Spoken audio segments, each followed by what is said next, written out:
In this video, I'm going to tell you why I choose to rent a place to live even though I could afford to buy a home. In my last video, I gave you guys a calculator which you could download and use to help determine whether renting or buying a home would be better from a financial standpoint. I honestly think I made the most comprehensive calculator that you can find on the internet. It includes tons of stuff, even the ability to account for renting out a portion of your home. So check that video out after this one if you haven't already. So all that is to say, for the rent versus buy conversation, I've covered the pure financial side, but that is only one side of the equation. When we're talking about making big financial decisions, we also need to take into account the psychological ramifications, and that's exactly what we're going to do today. There is a ton of nuance when it comes to talking about the rent versus buy debate, and I think you'll be surprised to know that the right answer to this question is not always that you have to buy a home, despite what the hardcore real estate crowd will tell you. Man, what a touchy group of people. Anytime you bring up renting, it's as if you're performing an exorcism on them. It like melts their skin or something. I'm assuming these guys didn't watch the video because I clearly show in my area, renting can reasonably produce a similar or higher net worth than buying a home. And I gave you a calculator for free to put in your own assumptions for your own area. So instead of quoting the same trendy line from the WEF conspiracy theory like this weird chicken guy, or mentioning things that are clearly included in the calculator, bud, why don't you all quit bending all over my comment section before you break your ankles? What is this? Bush League? Lord knows you're fourth line material, collecting more dust on the bench than the participation trophy you received in 3rd grade. So come back and try again once your dad stops tying your skates for you. So anyway, let's look at the 8 psychological advantages of home ownership, and then we'll compare them to the 8 psychological advantages of renting. And by the end of this video, pairing it with the financial side, I think you'll get a really clear picture of what is going to be the right choice for you. Okay, let's do it. Advantage number 1 for home ownership. This is a big one.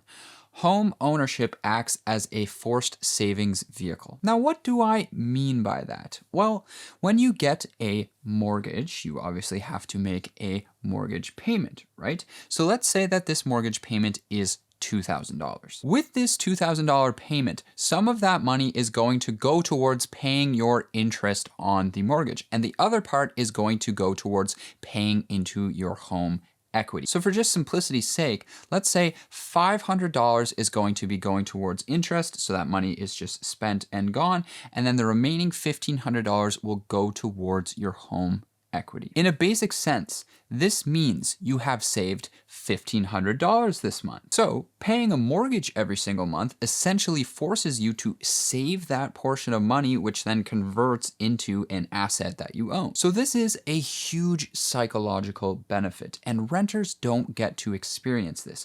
Renters, in order to save their money, they have to rely on their own self-discipline. They don't have this forced savings mechanism. The second advantage is stability. When you own a home, you can't be kicked out by a landlord because you are the landlord. This makes it much easier to do things like start a family, just build a life in general, because you'll never have to worry about, as long as you can make the mortgage payments, you'll never have to worry about leaving your home if you don't want to. Renters, on the other hand, can be forced out of their home under various circumstances, so that might be a thought that's always in the back of your mind. The third advantage is that there's virtually no restrictions. You can have pets, you can have this, you can have that. You are the king or queen of your castle. This can be very psychologically freeing, as you don't have to worry about whether a landlord would allow you to have the type of lifestyle that you want to. The fourth advantage ties into this, and that's that you can have a high level of customization of your space. You can renovate, you can remodel, you can add on basically anything within the bounds of your budget and the city rules in which you live. You can customize your space to be any way you want it. But as a renter, you have to constantly be worrying about whether your landlord would approve any of the modifications that you want to make. And in most cases, you're not going to be able to make major modifications to the space you live in. Number 5, a high level of privacy. Owning an entire home means that you don't have to worry about sharing the space with anyone else or about hearing a baby crying in the night through a very thin wall. Yep. Been there, done that. You also don't have to worry about things like a landlord coming by and entering your living space. Having this level of privacy, I think, adds an extra layer of peace of mind because you know that you have a safe and secure space just for you and the people that you want to share it with. Number 6, predictability of payments. Because of the way mortgages are structured, you're gonna have a pretty clear idea of your mortgage payments for the life of that loan. This makes financial planning and budgeting pretty straightforward because your mortgage payment is probably going to be one of the biggest components of your expenses, so planning around that becomes much easier if you have a clear idea of what that payment is going to be. Renting, on the other hand, is a bit less predictable, and that's because rents tend to go up every single year, and renters tend to move more often than homeowners do, meaning that their monthly rent is subject to change more often. Number 7, pride of ownership. This one might seem a little bit silly, but honestly, I think it has pretty deep psychological effects. Having something that is legally and officially yours is quite different from having something in the borrowed sense. There's a certain sense of pride you can attach to something that is completely bound to you. For example, let's say you are in a casual relationship, you are casually dating someone. You might not attach a lot of a sense of pride to that relationship. But if you were married with a life partner who you are building a life with, well, now that's a completely different story, and you might actually attach a lot of pride to that person. So I think renting and home ownership probably has some similar parallels here. Finally, the last advantage for home ownership is that at the end of the day, you will be owning an asset that has a lot of different utility. You can sell it, you can borrow against it, you can modify it, and one day, if you decide to fully pay off your mortgage, you will no longer have an obligation tied to this living space. A renter will experience none of those benefits tied to their living space and will have to seek those out in other avenues available to them. So that concludes the psychological advantages of home ownership relative to renting. And we'll jump over to the renter side in just a moment. But for now, think about all of those advantages that we've just talked about. Do they sound important to you? To me, I think the advantages of home ownership really sound appealing to somebody who, well, who knows what they want. They know where they want to be location-wise, they probably have their career really straightened out, they know what type of family situation they want. Basically, they've got a lot figured out about their life and they want to lock in on a specific situation for a good stretch of time. Now let's see how that might contrast with the renter's advantages. Renting advantage number 1 is that you will likely have more lifestyle freedom. What I mean by this is your rent is most likely going to be a lower cost than a mortgage plus property tax plus maintenance plus more utilities plus insurance, etc., as I show on this area of the calculator. A lot of homeowners actually end up house rich but cash poor relative to renters, which restricts a lot of what they can actually do in their lives. So all else being equal, renters will generally have more free cash flow per month, which is something that I personally really enjoy having. I love doing things like traveling or just having experiences in general that I might not be able to have if most of my money was tied up in costs associated with homeownership. Advantage number 2 is location flexibility.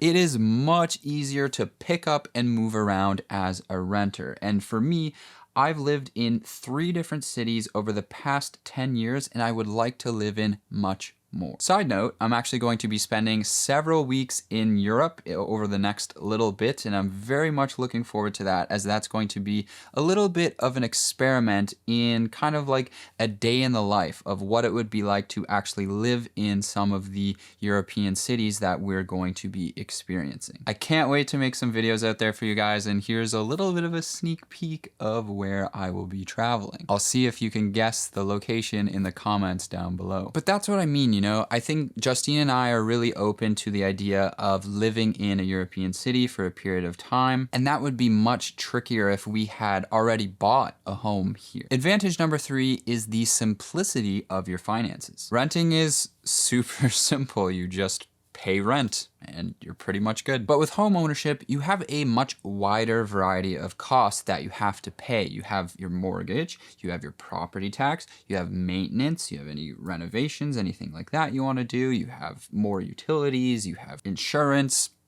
etc. Having a main single expense tied to your living costs as a renter, in my opinion, makes it so much easier to then just focus on the other aspects of your life. Advantage number 4 is low maintenance. As a renter, it can be annoying to have a landlord, but it can also be really nice. And that's because they're the ones on the hook for any major fixes. Washing machine breaks? Call the landlord. There's a leak somewhere? Call the landlord. Need another drink from the fridge? Just call up the... Okay, so maybe there's some things that they can't do, but for the most part, you're pretty hands-off as a renter. So this saves you time, it saves you money, and it's just a lot of stress off your back. Advantage number 5 ties into this, and that's that you generally have pretty good protections as a renter. In many cities around the world, there's generally some type of legal body set up to essentially outline the rights that tenants and landlords have. And in many cases, the renters are going to have more protections than the landlords, and that's to basically prevent the tenants from getting taken advantage of. Anyone who's watching who's a landlord may have experienced firsthand how difficult it can be to actually evict someone. So as a homeowner or as a landlord, you generally have to be more careful about following specific rules and regulations, as you are going to be much more on the hook in many types of situations compared to a renter. Advantage number 6. This is an interesting one, and I think what I will call it is the